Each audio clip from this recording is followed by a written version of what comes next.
is the only thing that you seem to know, dear networks. You're being exposed. People are figuring it out.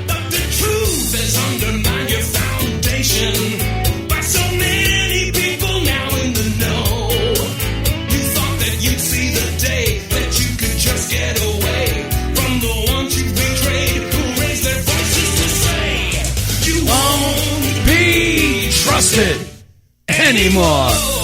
All right, good morning, good afternoon, good evening, ladies and gentlemen, wherever you're situated on this great, big, beautiful blue globe floating through the void of Yah's creation. It is the 14th of May, 2026, a Thursday.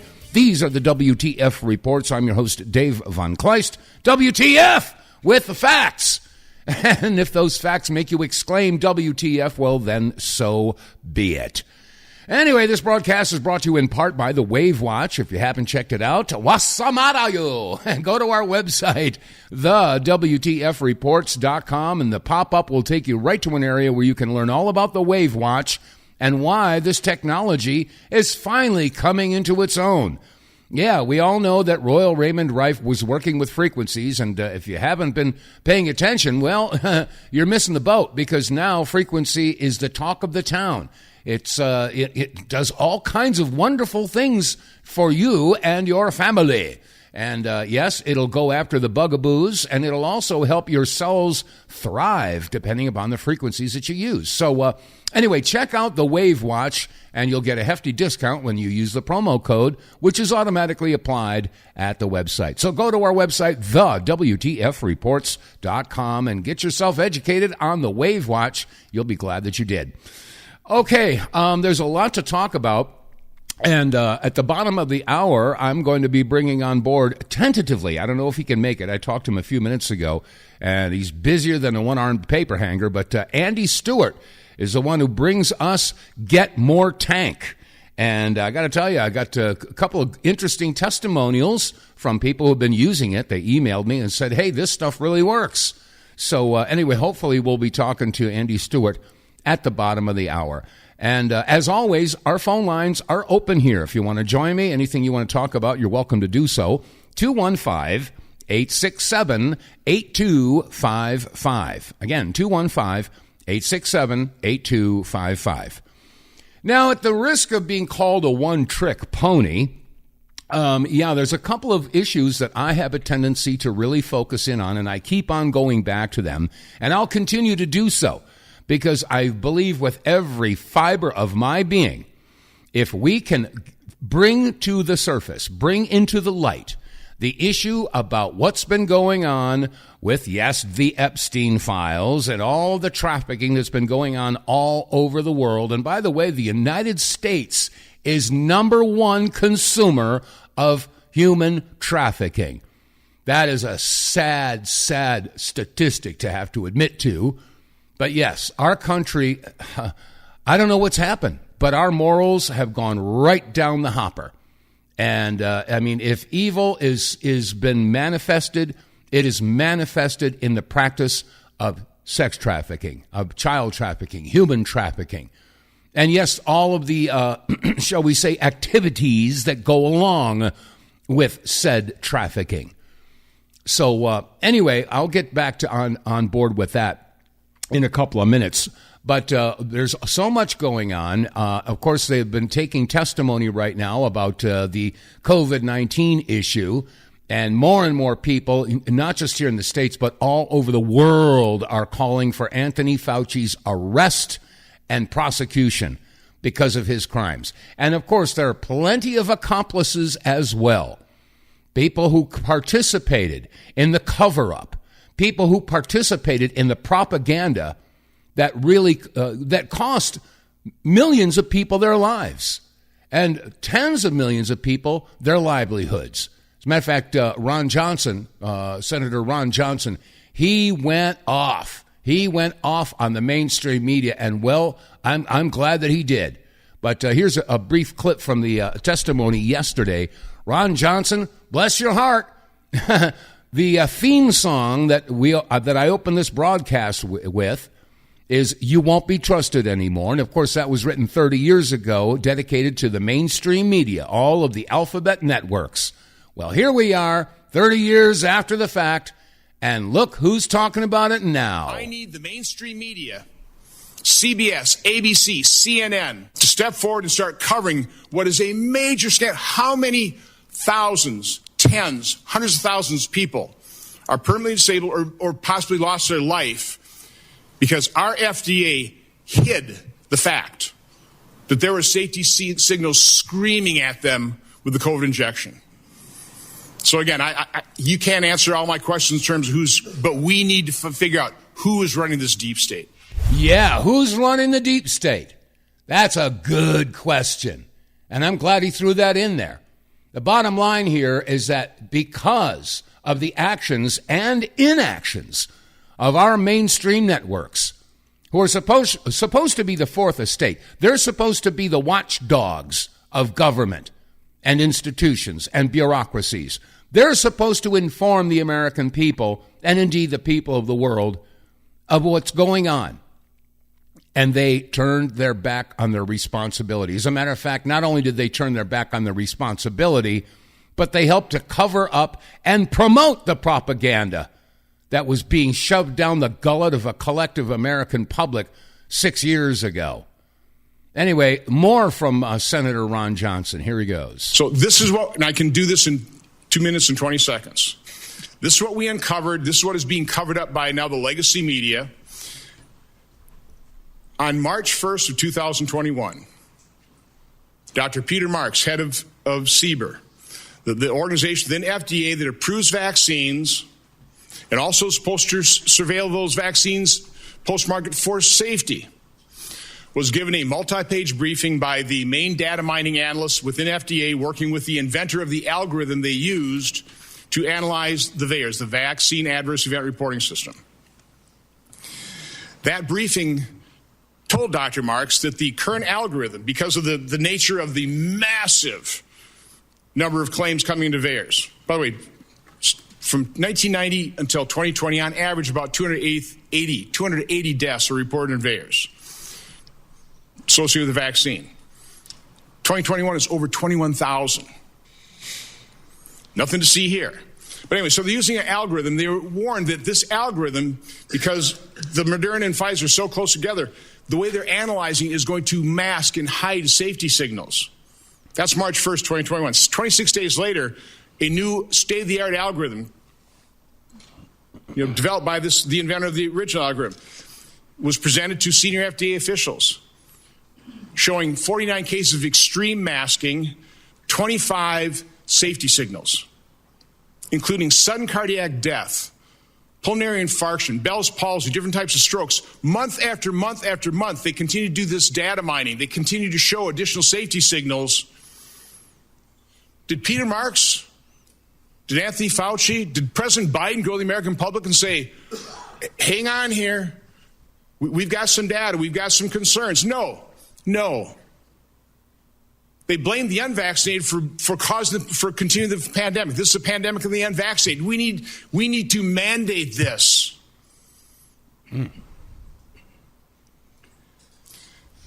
This is what government does. This is what the deep state does. I can't explain it all. My investigation now, because I finally got documents. This would never have happened if we didn't have documents. And by the way, just like we found that David Morin's email that now has resulted in prosecution, where he has a FOIA lady, showed him how to make emails disappear. If you send me something sensitive to my Gmail, we have the same types of evidence in our report. We need to get to the bottom of this, and right now I'm just using this moment. I need the mainstream media, CBS, ABC, CNN, to step forward and start covering what is a major scandal. How many thousands, tens, hundreds of thousands of people are permanently disabled or possibly lost their life because our FDA hid the fact that there were safety signals screaming at them with the COVID injection. So again, you can't answer all my questions in terms of but we need to figure out who is running this deep state. Thank you, Mr. Chairman. Yeah, who's running the deep state? Thank you, Senator Ron Johnson, for bringing this to the attention of the American people. And again, I blame the media. I blame CBS, ABC, NBC, CNN, Fox, all of the alphabet agencies, all of the other alternative networks out there that were totally on board with pushing the hokey pokey thingy. They share the responsibility. They share it. So here we are. Now, was it 6 years after the fact? And now it's sort of like, I can't help but think that these networks will probably never admit that they participated in the cover-up and the gaslighting and the propagandizing over this whole issue. They will never be able to admit it. You know why? Because they will never get back their credibility. They say that once your trust is gone, it's almost impossible to get it back. Once you lose your integrity, good luck. Good luck. And it's not like yours truly hasn't been warning the people of this country and the world for a long time about it. If you want the truth is never easy to find. If it's never easy to find, how easy is it to watch your CBS, NBC, CNN, blah, blah, blah? That's real easy. It's on a silver platter.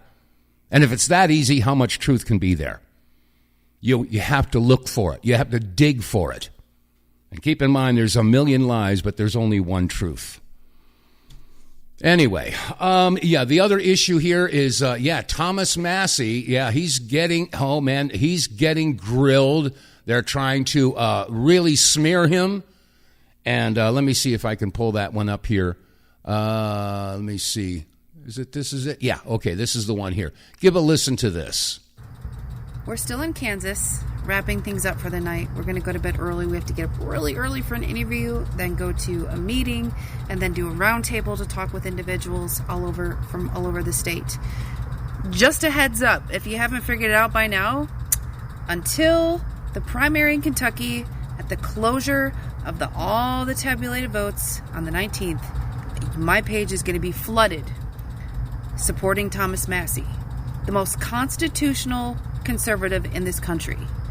Thomas Massie is literally everything everyone hopes for to represent in D.C. He votes based on, is it constitutional? Can we afford it? And is it better handled at the state or federal level? Somehow, the old dying mainstream media on all sides of this aisle, that includes Fox News, CNN, MSNBC, LMNOP, all of it, they all have a narrative to follow. Mm-hmm. And even some people on the right that know Thomas Massie is amazing are afraid to lose their White House press credentials, so they're going along with this false smear campaign that has been twisted into something he's not. Thomas Massie's not a sexual deviant. He has an ex-girlfriend that claimed he was emotionally abusive. A man who was with a woman for 37 years who he unexpectedly lost, went into the dating scene and found a psychopath who has a history of throwing false accusations at men that is documented in court filings and judges throughout because it's bullshit. So my point is, if you're annoyed by my Thomas Massie's post, you need to understand. If Thomas Massie somehow loses this race because of the lies and the tens of millions of dollars that have been spent, funded by pedophiles and people from a different country, the Republican Party is done. The Republican Party has a large faction. 20 to 30% of the voters come from the Ron Paul revolution. We will not tolerate again another Ron Paul 2.0 that happened in the RNC in 2012. If you want to see a Democrat get voted in over and over, you continue to shit on Thomas Massie. I sugarcoat nothing on this page. Watch. Thomas Massie is adored and loved. This is why he continues to win his re-elections since he came into Congress in 2012. He's Ron Paul 2.0. He votes no when things harm the American people. Gen Z and Gen A are screwed. They can't afford anything.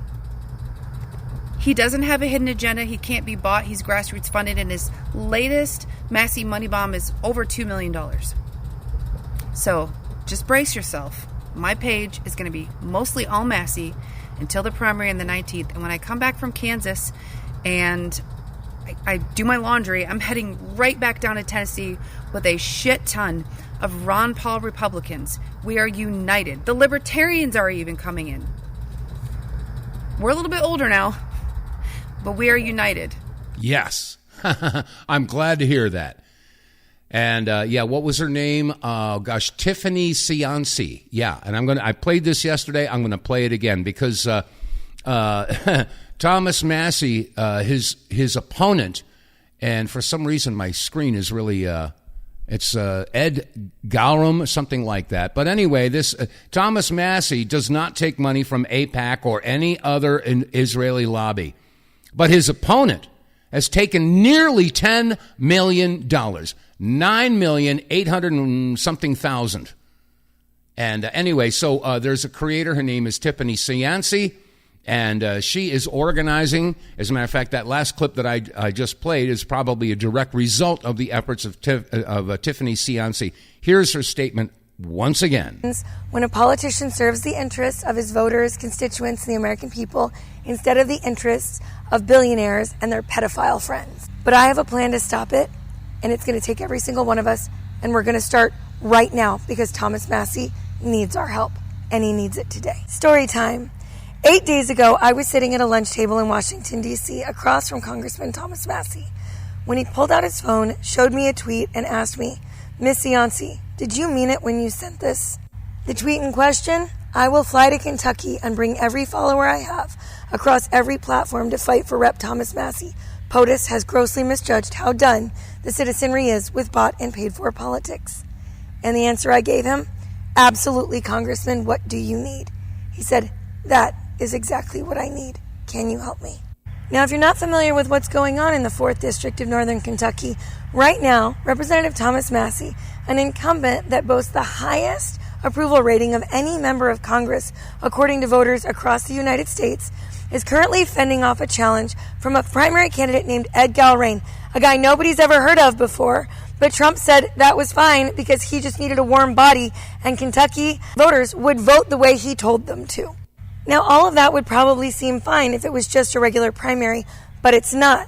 What's actually happening right now is that in retribution for Thomas Massie fighting so hard to release the Epstein files and back the victims of Epstein's crimes, these 3 billionaires right here that have zero ties to Kentucky have spent nearly $13 million in one of the smallest districts in the U.S. that currently has a primary to try to unseat Thomas Massie for refusing to protect their pedophile friends. Now, I'm going to pause it for a second because one of the donors to Massie's opponent is Miriam Andelson. And she's the same one who gave $250 million to Donald Trump. Just thought I'd throw that in there. Representative Thomas Massie is very popular, so he's actually raised more than almost any member of Congress. And still, these 3 Israeli donors that have no ties to Kentucky are outspending him 4-1, drowning and flooding this district in ads that are using deep fakes to misrepresent words, make up statements he's never said, lie about him, knowing he doesn't have the money to fight back. You see, AIPAC regularly brags about the fact that they have financially supported 80% of winners in congressional races, and I've also seen them congratulate themselves for up to 90% in prior election years. But at the beginning, I promised that I had a plan and that I was going to stop this corruption. I am done with billionaires buying elections and overriding the will of voters. And so today, I am calling on you to tag every creator you know that is within driving distance of Kentucky. Now, that's a big swath, okay? Within 5 hours, you've got Ohio, Michigan, Illinois, Indiana, Tennessee, Arkansas, Alabama. You've got Virginia, West Virginia, Maryland, New York, Delaware, Pennsylvania. I need you to tag every creator you know on this app, and I need you to tell them that we ride at dawn for Thomas Massie. Okay, I'm going to stop it there because she goes on for another, 3 or 4 minutes. But the bottom line here is that, this primary is not just any primary. This is a really important one. So if you're in, as she was saying, if you're within 4 or 5 hour drive, they need every single warm body to descend upon northern Kentucky and support Thomas Massie. Because if we don't, we're screwed. Yeah, it really is that important. So, anyway, once again, the phone number here is 215-867-8255. Now, I want to switch gears a little bit because there's so much talk about what's going on with these data centers. And a lot of folks are basically saying, hey, look, this is a mad dash to annihilation. Now, some of these computer geeks who've been involved in the development of AI have come flat out and said, and I played the clip about 2 or 3 weeks ago. I was looking for it. I just couldn't find it. Got so many audio clips stuck in my computer here. But basically, they're saying that the development of AI, the way it's going, could well be an extinction-level event. You got to put that into your pipe and smoke it. And here is, I'm trying to remember this guy's name. Let's see. Where is it? Tristan something or other. I can't make it out here. For some reason, my screen's all fuzzy. I don't know why. But anyway, give a listen to what this guy has to say. He's ringing the bell, sounding the alarm. Listen to this. We do not know what the fuck we're doing right now. Oh, sorry about that. We're releasing this technology way faster than we know anything about how to control it. And the only reason we're doing it is because of the arms race dynamic. Because if I don't do it, I'll lose to the other guy that will, which means we're racing to the uncontrollability red zone. That's right. I'm pausing it right there. Keep in mind, I'll be getting back to that. He said it's sort of a race. There's a competition to see who can get there faster. And because of its, they don't want to go up against China or Russia or any other, India, any other country that's developing AI. I mean, to heck with all the safety measures. We just got to get there first. That's the attitude. And most people just don't even know that it's happening. And it doesn't have to be this way. We can have a controllable AI future that is actually pro-human, but you can only do that if you actually know about these examples and know what makes this technology different from other technologies. So 2 months ago, Alibaba, the Chinese AI company, was training their AI model. And then a totally different team at the company, the security team, was noticing this flurry of network activity. They're like, are we getting hacked? Like, what's going on here? And it turned out that the call was coming from inside the house. The AI model during training was picking up tools and decided to create a secret communication channel to the outside world to bypass the firewall, and it repurposed its GPUs to start mining for cryptocurrency. Yeah, that's right. It should be a gasp. How many people here knew about that example? I want to actually really look. There's like 10 people's hands. How many of the world's leaders do you think are aware of that example? We have a massive gap in understanding about the nature of this technology that's different from other technologies. It used to be that these were hypothetical things that people who cared about AI risk would talk about, like self-preservation or deception or blackmail or lying. Now, all of these behaviors, not just self-preservation, but peer preservation, AI models will actually act to protect another AI that's not it from getting replaced. And it will copy its code somewhere else and then strategically cover its tracks, pretend that it didn't do that. That's why I'm saying AI understands self-preservation. AI understands blackmail. AI understands all of this stuff. And the sad fact is that, it's sort of like damn the torpedoes, full speed ahead. And right now the big controversy is going on in Utah because Kevin O'Leary, Kevin O'Leary from Shark Tank? Yeah, he's behind this data center that's like 2 or 3 times the size of the island of Manhattan.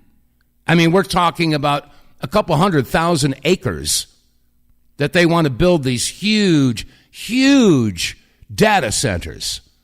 And so Kevin O'Leary was talking with Tucker Carlson.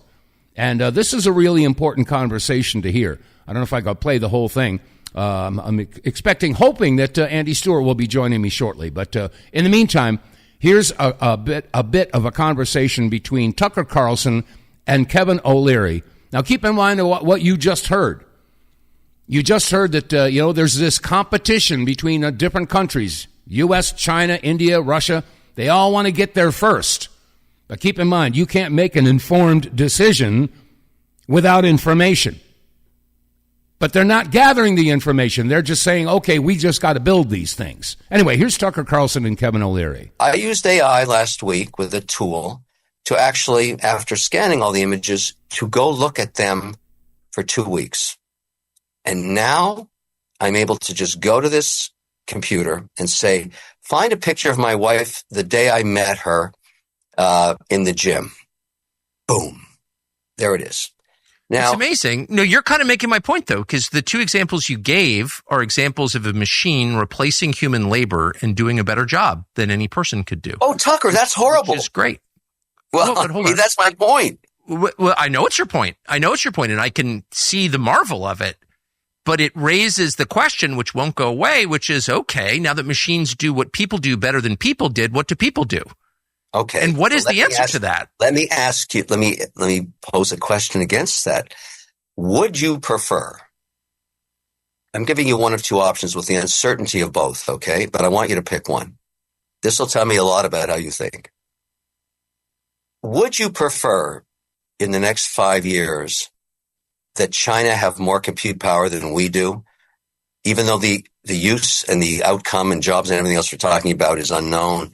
Or would you prefer the United States of America and their allies in North America had more compute power to develop AI? It depends. Whichever makes the United States happier, freer, and more prosperous, I guess, is the answer. Well, you know what the answer to that is? What do you think it is? I'm not sure that we know. I know that reducing this question to a competition between the United States and China is a very quick way to derail people from the core questions, which revolve around whether or not it's a good idea. So that's always kind of a red flag for me. China has more economic power now than the United States, probably has more military power. I didn't want either of those things to happen. I'm a little bitter at the American business community, which allowed them to happen, but they happened. So here we are.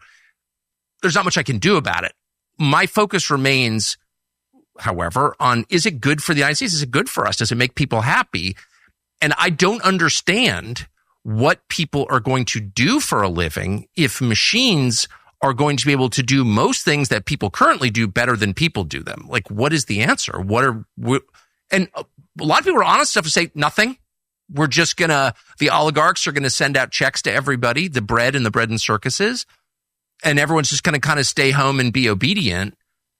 But I don't know that is a good idea, and I don't know that it works. I think you're raising a great point. It's a wonderful debate, and it's certainly going on, but it's analogous to the narrative that must have been happening back when the Model T Ford rolled off the assembly line, and everybody that had a buggy looked at it and said, oh, no, this is going to wipe me out, and there'll be no work for me. That the American economy is very resilient as it develops new sectors. What happened after the Model T was rolled out? We had two big events in the, say, 40 years after that. We actually had one was the First World War and one was the Second World War. The Industrial Revolution, like all technological change, caused dramatic political and social change, which resulted in the biggest bloodletting in human history. So I'm like, it's worth thinking this stuff through. Like, technological change forces social and political change. Yeah. Unfortunately, capitalism and the freedom it provides is volatile. And it has lots of periods, including the Great Depression, where it taxes the people that support it. But it's still better than the alternative anywhere on earth, it seems, 200 years later. And so, when you start looking at the American economy and the vol it's had, it's been unbelievable. But the system, with all its faults, and you're raising some good points, I agree with you. I'm just trying to think what's the alternative. And regarding AI and the ultimate issue around your job issue, and I think it's fair, I'm looking at it differently. I'm looking at it as insurance. I would prefer, even though the future is uncertain and the outcome, and the end is always near, to quote Jim Morrison. I love that line in his song, Roadhouse Blues. The future is uncertain and the end is always near. Words I live by, but it's sort of, if you had to give me the two alternatives, let China do this first or us, I'll take us. And I'm part of that now. And in the controversy of it, we started our conversation. I've never seen a controversy like this. I've never seen attacks like this. I know you have, but I haven't experienced it. And I'm hiring. Well, I mean, if you take money from taxpayers, you should expect them to weigh in too and take their complaints seriously and not just dismiss them as agents of China. And you're right, but this has been going on. Incentives, state by state, in every sector happen, even real estate. Not incentives. It's a forced transfer of wealth from taxpayers to people who are richer than taxpayers. So Bingo, that's right. Of course they have you get a tax break to create 2,000 jobs, and the taxpayer wouldn't do it if it wasn't the long-term outcome. The taxpayer has no choice. The taxpayer has no choice. They can say no. no. Okay, I'm going to stop it right there because the people have been saying no. They're screaming bloody murder. No, we don't want these data centers. They're going to destroy our water. They're taking our land. You know, then there's the light pollution, the sound pollution, the electrical fields with all the power lines that are going to be going into these things. People are screaming no. As a matter of fact, you would think that young people are saying, hey, I love my AI. I mean, how many people have been posting on social media their conversations with Grok or Grok, whatever you want to call it, or ChatGPT? You would think that the young people are behind it. But surprise, surprise, surprise. Here's a graduation ceremony speech that went completely sideways. Listen to this. I don't know whether she's the valedictorian or what, but she was standing at the podium addressing all the graduates, and I don't know which college this is. Somebody sent this in. But listen to the crowd reaction when she starts talking about AI. Listen to this. What happened? She's getting booed. The rise of artificial intelligence is the next industrial revolution. Oh. Whoa. They're booing her. What happened? Okay. Saying, what happened? May I finish?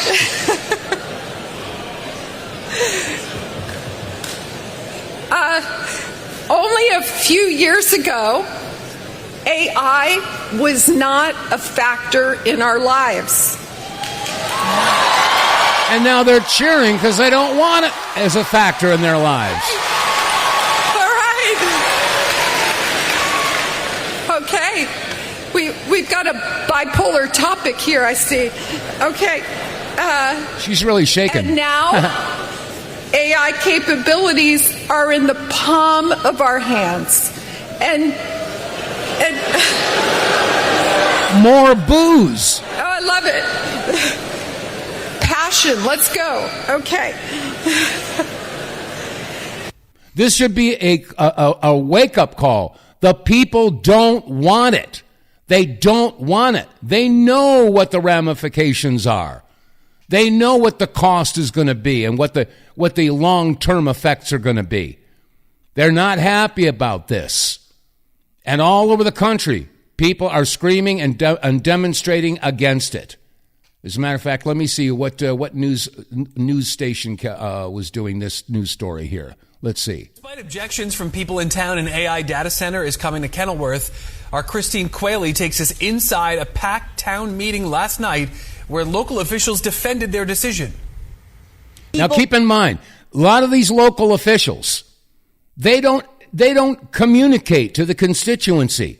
However, you could bet your bottom dollar they're in communication with all of the companies that are involved with wanting to build these AI centers. Shik-shing. I'm sure, shik-shing, there's something going on to help to shik-shing influence their decisions. From all over Union County staging a protest right here at Kenilworth Borough Hall to try and stop the construction of an AI data center just down the street. Dozens gathering at the steps of Kenilworth Borough Hall with a clear message. I know it might be too late to stop it, but I'm hoping that if we get the numbers of people out from Kenilworth and the surrounding communities, maybe we can get the municipal government to listen to us. Maybe we can get the government to listen to us if there's enough of us. But anyway, so we see where this is going with AI. This is not going to go away. And as yours truly feels pretty much the same way that guy Tristan did. He says this may well be a mad dash towards an extinction-level event if we allow this to continue. Anyway, okay, I'm going to step away from that particular topic because joining me at the moment on the phone is the creator of Get More Tank, Andy Stewart. Welcome to the broadcast. How you doing? I'm doing great, Dave. How are you? I'm doing hucky-dory, spiffy, boffo, keen, and not too bad. Oh, man. I love Dave vonKleist. Jeez. I got to tell you, I got an email from one of the listeners here, and let me see if I can pull this up here. It was from, where is it here? I just had it a little while ago. As a matter of fact, I forwarded it over to Mike. Let me see, where is it here? He basically named his year, model, and make of his car, and basically said, okay, here it is. Yeah, James. He wrote to me. He says, I have a 2009 Toyota Camry. I drove 270 miles on 8.5 gallons of fuel, almost 32 miles per gallon. This stuff works. Yes, I know. So yeah, and like I've been banging the drum and screaming about this stuff on every single broadcast, and trying to tell folks that with what's going on with the Strait of Hormuz and the price of fuel, it doesn't make any difference what kind of car you got, whether it's gas or diesel. Doesn't make a difference if it's a truck or a coupe or what. You're going to benefit from using this stuff, and you're going to save money. So that's why I keep banging the drum for this stuff. So let me ask you, I'm sure you're getting testimonials. When I talked to you earlier, you said there was a gentleman who ordered, 20 packages or something like that? Yeah, there was one of your listeners from the West, I'll say he's in the West, bought 20 packs on his first order last Sunday. Mm-hmm. And we had another new customer yesterday because of vonKleist. And actually, since really this nonsense going on in the Middle East, we've started to pick up more new customers. I'm seeing more new names come through, and the people who have subscribed, they continue to keep their subscriptions active because they can see when they get in the car and they look at their gas gauge and they look in their bank account, that Get More Tank is helping.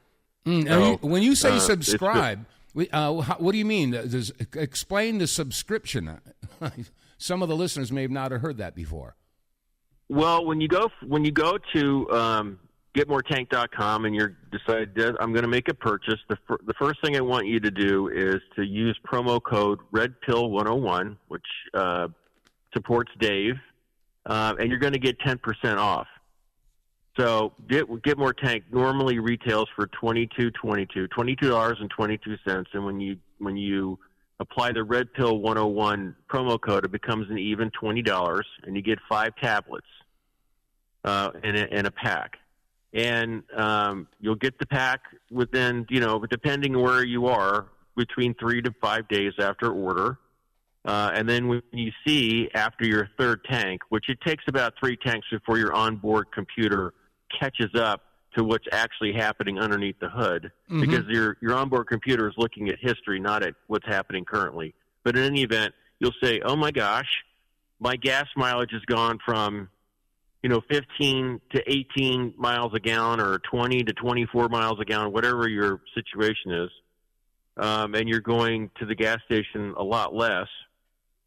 Well, then you're going to say, okay, well, I want to order more. Well, when you do that, we want you to subscribe to it, meaning that you can have it delivered to you every 4 weeks, 6 weeks, 8 weeks, whatever your driving schedule is. Sometimes people start off at 4 and they go, oh my gosh, I'm getting so much gas mileage, I should probably switch this to 6 weeks because I don't need as much Get More Tank. So it's just fine. But you're captured as one of Dave's people, and we know that you're one of Dave's people, and you can help contribute to Dave and his success. And you can also add to your own bank account. So that's what we think people should do, and that's normally the case. They try it once and then they subscribe to it. Well, I mean, there's what's not to like. I mean, it's a win-win situation. I've been saying that since day one.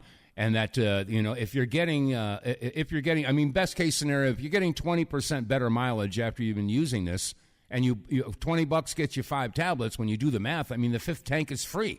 So, I mean, it's a no-brainer. I've been saying that from, like I said, from day one. So it's just a matter of trying this stuff. Of course. And this is the thing, is it not only helps individuals, but it's the perfect thing for service companies that are running, 10, 20 vans, the plumbers, the electricians, HVAC, the painters, yeah. All those guys who are running these vans, and they're a lot of street driving, so it's inefficient. The particulates are being burnt into your, clogging up your engine. This will clean it out. It will extend the life of these vehicles. And, these guys are trying to keep these service vans running for a long time, and this will help do that. It's great for truckers. If you've got 200 gallons worth of diesel, this is actually going to help you in two ways. One of them is it's going to keep your massive investment in that tractor running because it's going to clean out the engine, but it's also has a DEF-like chemical in it, which for most people don't understand that there's water buildup in diesel fuel. And truckers especially have to add a product called DEF to eliminate the water in the fuel. They have to mix it into the diesel to eliminate the water so it doesn't wreck your engine. Well, Get More Tank already has that chemical in it, has a chemical that will eliminate water from your diesel fuel. So that's another expense that truckers can save on. Or if you're just driving any kind of diesel engine, that is another reason to use Get More Tank. There's some people that are very reluctant about putting stuff in their gas tank because they don't know what it is. They're afraid that it's going to do something to the engine. How do I know this is going to work? Are you sure it's not going to screw up my engine? So on your website, you've got all the data, the technical stuff, and basically explains that it's not going to hurt your engine. Can you expound on that just a bit? Well, yes, because the first thing Get More Tank is going to do is it's going to clean out your engine. So it's actually not going to hurt your engine, but help your engine. The primary chemical in it is that it has an oxidizing agent in the compound, which means that in a combustion engine, of course, you have to combust the fuel. You have to literally set it on fire in order for it to generate the energy to move your car. So when you put Get More Tank into the fuel, it accelerates that process. So the fuel is actually being burned earlier in the combustion process. Mm-hmm. So that when that happens, that's how you end up burning up all the fuel, and there are no particulates left over to clog your engine or anything to come out of your tailpipe. So that's the key thing to it. And by the way, this formula has been around for decades. The people who invented it were thinking about gigantic earth-moving equipment, as an example. Like the smallest engine they were thinking about were, 18-wheelers, those tractors who are driving, hundreds of thousands of miles a year. They didn't think about the consumer market because they just didn't think about that. So when I came along, I said, how about, there's the fact that there's 300 million cars in the United States, not including all the service vans. What if we were to make this so it's convenient for people to use on a weekly or monthly basis? And they said, sure. So that's how Get More Tank came around. But what I learned was that they knew that Get More Tank wouldn't hurt anything. But in order to help give confidence to people, they bought $1 million liability policy in case somebody wanted to make a claim that this formula did some damage to the car. Well, in over 20 years of being in existence, nobody has ever even made a claim. So you should have confidence in it. I was reluctant too. When I first heard about this, Dave was like, I'm not putting this in my car. That's the first thing I said. Well, that's the first objection you get. Yeah, exactly. It took a while, but everything about it, once I tried it, came true. At about 100 miles, I could feel the engine performing like it hadn't since the day I drove it off the lot. Right. Well, that's what I've been saying. That's what I've been saying every time I talk about it, is that, when you put those first 2 tablets on your first application, it's going to take about a half a tank, but by the end of that tank, you're going to realize that when you hit the accelerator, there's a big difference. The car will jump out of the starting line. I said, whoa! I almost got G-forces when I hit the gas. I said, wait a minute. That's not supposed to happen. So, you get more power, and that's the first thing that you notice. And then it takes several tanks. Once your engine adjusts, as you were saying, the computer, et cetera, has to readjust. And once it does that, then you start to see the improved mileage. And again, I have to do the disclaimer. It depends upon your make, model, and year of your vehicle, and, of course, your driving habits. I mean, if you got a heavy foot, of course, you're not going to get as good mileage. But the point is, if you're a conservative driver, and you've always been, you will see anywhere between 15 and 20% an increase in your mileage. So there's just no doubt about it. It's just the way the stuff works. Yeah, I mean, the older and the more mileage you have on your engine, the bigger the impact. But the chance for you to extend the life of that engine even further is right there for you. Mm-hmm. If you have a brand new car, like I had this guy bought a pack. I didn't know who he was, but he emailed me and he complained, and I said, "Well, what kind of car do you have?" He says, "Well, I have a brand new, what's that big Buick SUV? I can't remember the name of it now. It's escaping me. Denali." He says, "I have a Denali." And I looked it up, and it's a hyper efficient 8-cylinder engine. And I said, well, he has like less than 1,000 miles on it. And I was like, well, this isn't going to help you. Now, the only way it would help you is to keep your engine clean. I mean, if I spent that kind of money on a vehicle, I would use Get More Tank just to keep my engine clean. But so that's where you'll see it when you have a car that's 3 or 4 years old and the particulates have built up and you try it again. I had a guy who has a 2009 Buick. It has 215,000 miles on it. He called me. He said, "Hey, I put 2 tablets in at the gas station." He says, "I drove home about a mile. I'm about a mile from my gas station. I drove home, and by the time I got to my driveway, all this black smoke was coming out of my tailpipe." He said, "I just sat there and let it idle for 20 minutes until all the smoke stopped coming out." And I said, that was smart. He just burned out. He just sat there and burned out all the particulates, they were coming out. Then his neighbors came out and said, "I think your car's got problems." He said, "Nope, I'm cleaning out the engine." Hey, there's something I just thought about. There are a lot of people who are very concerned about the new cars that are coming out because of the kill switch that they're mandating in the 2027 cars. So, with all of the cameras that they got on the interior doing facial scan and retina scan and all this other stuff, people are not happy about buying new cars, and they're more apt to want to either hang on to their old car or purchase an old car, which is exactly why you need Get More Tank. Oh, absolutely. I mean, I have a 2009 Volvo, and I'm not giving that thing up. Are you kidding me? Yeah. I'm not giving the thing up at all. I'm going to keep it driving that thing forever. And no, you're right. That's the thing. We got to make these engines last. These engines are designed to last a really long time. The problem is in the fuel. The fuel's dirty. Mm-hmm. Even that's the problem. That's where you talk to a guy who designs and builds engines. They're mad at the fuel companies because they wrecked his work. Oh, what else? They're throwing ethanol back into the fuel now, which is going to... Oh, man, that is a disaster. It is a disaster. How do you... let me ask you, how will Get More Tank work with that? Well, I don't know. I have to ask them about that, but I would never use ethanol in fuel. I would avoid that altogether because it's bad for everything. I wouldn't encourage the use of ethanol in any way, shape, or form for all the reasons we all know about it.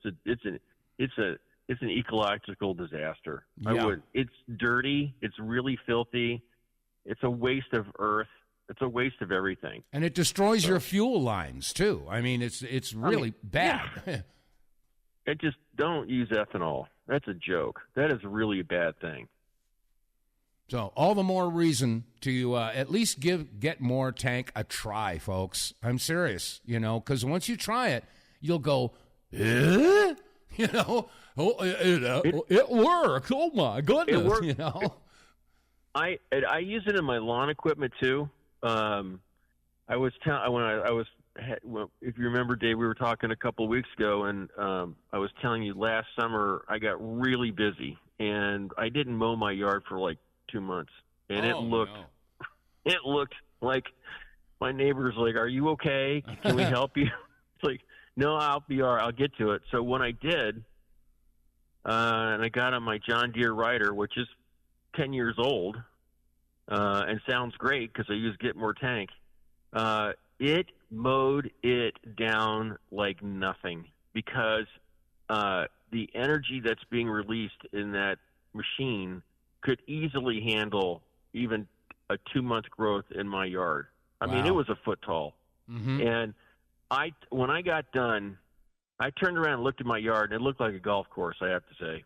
And I said to myself, thank God for Get More Tank. Because if I hadn't had that, I'd still be out there. I'd probably still be out there mowing it. Well, it just handled it like nothing. Well, I have a regular lawnmower. It's not a rider. I mean, it's self-propelled if you push the lever in. But the point is, I have 2 5-gallon gas tanks. Okay. And I've tried to keep them up, and I cycle it through so it doesn't sit there for a long time. But the point is that I took 1 tablet of Get More Tank, and I broke it in half, and then I took the half and broke that in half. So I had 1/4 of a tablet. I put 1/4 tablet in each one of the 5-gallon tanks. And I have to tell you, when I fired up my lawnmower for the first time about 2 weeks ago, and I have to tell you, I was shocked after the lawnmower was sitting through the entire winter. It hadn't been touched. This is my first time. And so I went ahead and I pushed the little primer button that, you prime it up. Okay. And on the first pull, the first flaming pull, I said, oh, my God. It worked. Get More Tank also has a fuel stabilizer element in it. So you can reconstitute your fuel. I just put it in there. I got on my rider 2 weeks ago for the first time since last October. I got on it. I turned the key. It started like I'd started it an hour ago. I was like, boom, it's on. It's like I start laughing. It's so funny. It's like, this is amazing stuff. It works. Yes, it does. So once again, folks, if you want to give this stuff a try, and I cannot for the life of me figure out why you wouldn't want to at least try this stuff, go to our website, don't forget TheWTFReports.com. You click on the sponsors button, and down at the bottom there, got a real banner there. It says Get More Tank. And when you click on that, you can read all the specifications and details on how and why this stuff works. And but don't believe me, don't believe Andy, don't believe what you read. Just get the damn stuff and try it. Then your jaw will drop and you'll go, oh, I get it. Okay. So anyway, so that's my story, and I'm sticking to it. All right, Andy. Well, listen, thank you so much for joining me today. I always like having you on, because we always touch upon a couple of things that I never thunk before. So, but anyway. Yeah, no. I love working with you, Dave. You're just a blessing for our country, and I appreciate everything that you do. Well, thank you so much, Andy. And I got to tell you, I thank you for what you're doing, too, because this makes a big difference in a lot of people's lives. And again, right now, everybody's worrying about pinching pennies, and what the average price of a gallon of fuel is almost $7 now. And, it's getting out of hand. And I don't see that there's going to be any end to it. That's straight. Even if they open it tomorrow, it's still going to be at least 2 or 3 weeks before all of those ships get to their destination, and then they all have to be offloaded, and the goods all have to be shipped. And by the time they get there, fertilizer, it's already too late. We're going to be up against some very interesting times this coming year. And as far as the fuel is concerned, I don't have to explain it to the listeners out there. You know what's going on. So, well, and even if when we get past this, there'll be something else. There'll be something else. There always is something else. Yeah. There's always something, as Gilda Radner said. Hey, Andy, thanks an awful lot. Here comes the music. Uh-oh. Thanks, Dave. All right, Andy Stewart, thank you so much for joining me, and we'll be in touch. God bless. All right. Thank you. You take it easy. All right, bye-bye. Bye-bye. All right, well, thank you so much for your listenership, ladies and gentlemen. As always, if you're listening on BitChute or Rumble or YouTube or Facebook or whatever, don't forget to click like, share, subscribe, make a comment, and above all else, spread the word. Word of mouth is the best advertising. All right, that said, we're coming towards the end of the week. Friday, TGIF show is almost upon us here, so until tomorrow, stay safe, stay free. God bless you all, and Lord willing, I'll see you tomorrow.